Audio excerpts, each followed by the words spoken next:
You're looking at pictures there of Governor Mike Sonko literally handing over key duties, key functions of the county of Nairobi to the national government. I'm joined by Dr. Alutalala Mkhwana, Dr. Collins Odote, and Dr. Alex Awiti here, talking about what this means. And gentlemen, Dr. Alutalala. Yes, you got it right. Thank you very much. Yes. You referred to the body language in that picture. Yes. That said it all. The body language said it all. Yes, Jeff. I mean, have you seen the president right behind Governor Sonko?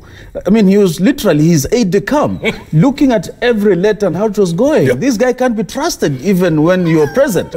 So the idea was, you have to deliver it our style. Yeah. And in my view, what we are seeing has been precipitated by a lot of movement behind the curtains. You must remember, Jeff, that this guy is facing a battle of his life, two-pronged, in the assembly and in the courts. Yeah. Who would stand up to the government in such circumstances? You'd bend over backwards in a hope that some behind-the-scenes moves will come to your rescue.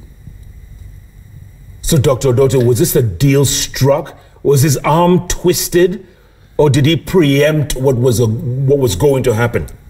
Jeff, I don't think Governor Sonko preempted. I think Governor Sonko was happy for the preemption because he knew what was going to happen. I think when he was ready to... You see, when you know that you are cornered, this was the best for him because still he remains governor, and now he's actually governor with less problems. You don't have to do the work. You just have to earn a salary and still continue playing your politics. So for him, that saved him. But going back to the photo, the other three things that are interesting in that photo, I think Dr. Mkhwana talks about one of them, which is, what was the president doing there? Because if this was being signed by being transferred from one government to the other, he would only have been there if he was signing.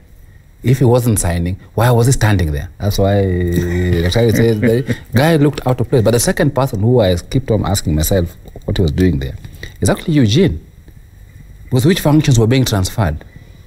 Functions of health. Functions of transport. Eugene is not a cabinet secretary for any of those people. And planning. So as he's sitting there and signing, so today, are we going to hold Eugene accountable for performance of those functions? Because the one who signed them. But he's in charge of devolution in general, yeah, right? But functions were said to the exact person. The people who should have been signing, in my view, we should have been transferring functions by the respective ministers. Yeah. Because then when you transfer health, you're transferring to the CS Health, the one who will hold accountable. He wasn't there. The third thing is my good friend, the Attorney General, was there.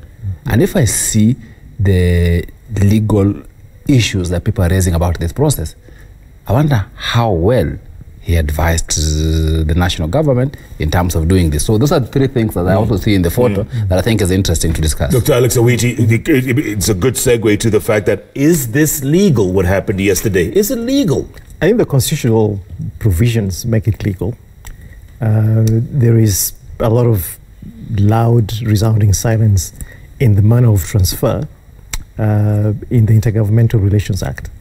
So I think when you read them together, I think there is some cover around which they could buy time. As we said during the break, they could then institutionalize a formal process for the transfer.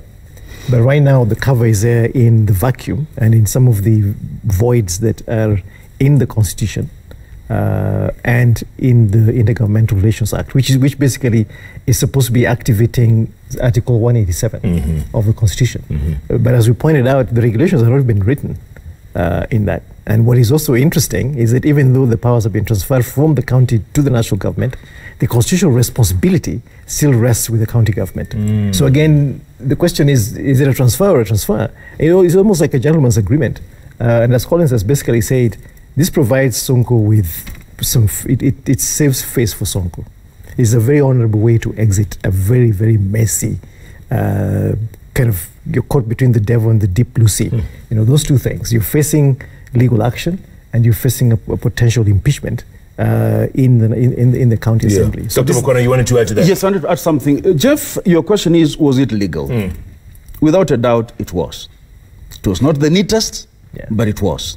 Number one, you look at Article 187 of the Constitution, it tells you about the transfer of powers between two levels of government.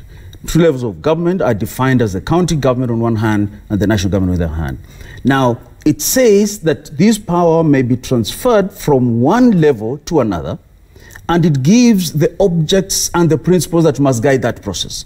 But what Dr. is saying is key here, that whereas the Constitution provides for that transfer, we have to look for the neater details in the Intergovernmental Relations Act.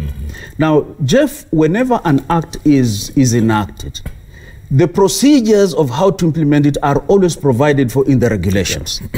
So that when we are talking about the procedure that was followed, whether it was right or wrong, we ought to be guided by the regulations. I'm not aware that the regulations were ever enacted, and I think Dr. says they weren't. That means, therefore, that what the government has done is to attain its objective because of that apparent lacuna, and then start now mending fences. And that's why they have said we shall have public participation. Public participation is mentioned, I think, in section between 27, 28, all the way up to 38. 29, and 29. But it doesn't give the modalities. And so the government have more or less a blank check to play around there.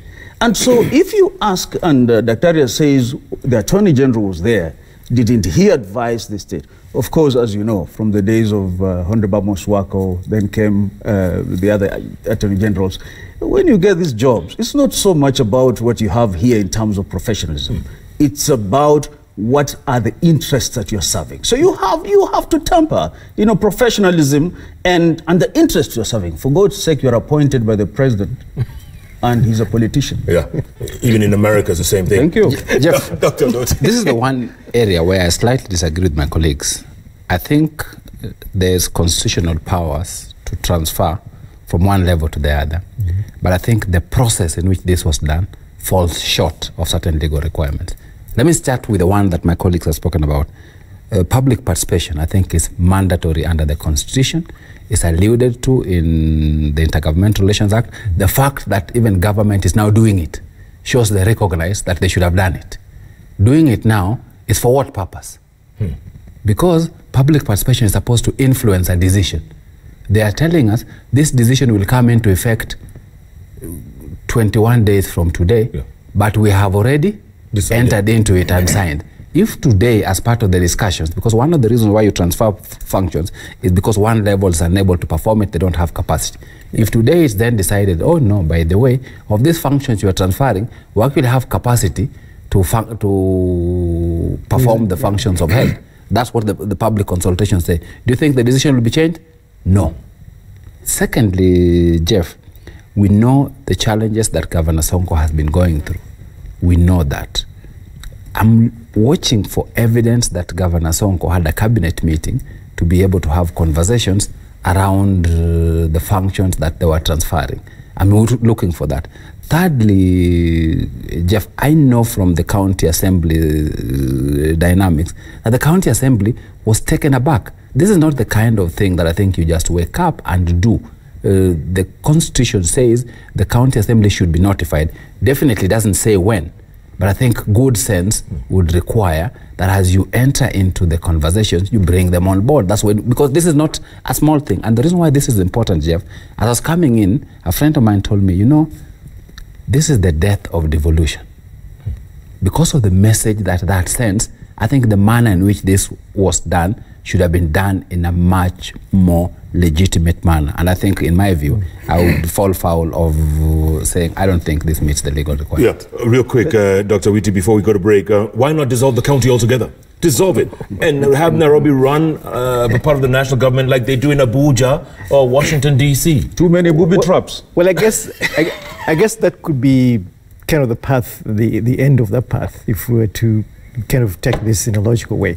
But that will be kind of getting ahead of ourselves. I think what we've done now is transfer 4 key functions of the county government back to the central government, the national government. But to Collins's point about the manner in which this was done, I think all of these things you say are valid. Notify the county assembly, public participation. But we're looking at a situation of insane government dysfunction. Sonko is barred from accessing his office and therefore even constituting the the mechanisms to appraise his Cabinet Executive Committee, County Executive Committee on the decisions he was about to make. The Assembly is hostile to him.